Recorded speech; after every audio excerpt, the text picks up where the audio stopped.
চাঁদপুর জেলার কচুয়া উপজেলার পালগিরি গ্রামের গর্ব নাজমুন নাহার বেবী।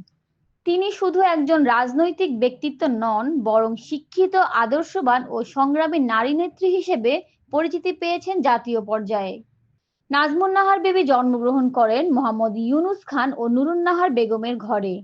৬ ভাই-বোনের মধ্যে তিনিই বড়। ছোটবেলা থেকেই তিনি ছিলেন অদম্য মেধাবী ও দূরদর্শী। ১৯৭৮ সালে তিনি তেজগাঁও পলিটেকনিক্যাল স্কুল থেকে এসএসসি এবং ১৯৮০ সালে লালমাটিয়া মহিলা কলেজ থেকে এইচএসসি পাশ করেন। পরবর্তীতে ঢাকা বিশ্ববিদ্যালয়ের প্রাণিবিদ্যা বিভাগে পড়াশোনা করেন। জ্ঞানার্জনের অদম্য আকাঙ্ক্ষা তাকে যুক্তরাষ্ট্রে নিয়ে যায়। সেখানে তিনি নিউ ইয়র্কের ব্রুকলিন কলেজ থেকে কম্পিউটার ইনফরমেশন সায়েন্সে উচ্চশিক্ষা সম্পন্ন করেন। রাজনৈতিক জীবন ছাত্র জীবন থেকেই সক্রিয় রাজনীতির সঙ্গে সম্পৃক্ত ছিলেন নাজমুন নাহার বেবী। তিনি বাংলাদেশ জাতীয়তাবাদী ছাত্র দলের ছাত্রী বিষয়ক সম্পাদক হিসেবে দায়িত্ব পালন করেছেন। পাশাপাশি ঢাকা বিশ্ববিদ্যালয়ের বেগম রোকেয়া হল ছাত্র দলের সভাপতির দায়িত্ব সাফল্যের সাথে পালন করেছেন।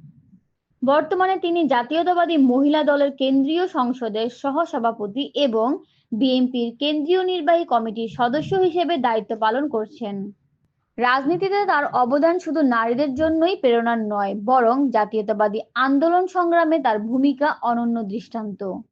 রাজনীতির পাশাপাশি লেখালেখিতেও তার বিশেষ আগ্রহ রয়েছে। তিনি নকল প্রতিরোধ, ডক্টর আনম ও এহসানুল হক মিলনের সংগ্রাম বইটি সম্পাদনা করেছেন, যা গবেষণামূলক ও প্রেরণাদায়ী হিসেবে পাঠক মহলে সাড়া ফেলেছে। নাজমুন নাহার বেবীর জীবনী প্রমাণ করে, শিক্ষা, আদর্শ ও দৃঢ় মনোবল থাকলে একজন নারী কিভাবে রাজনীতির মূলধারায় শক্ত অবস্থান তৈরি করতে পারেন। তার সংগ্রামী পথচলা নতুন প্রজন্মের কাছে হয়ে উঠেছে অনুপ্রেরণার উৎস।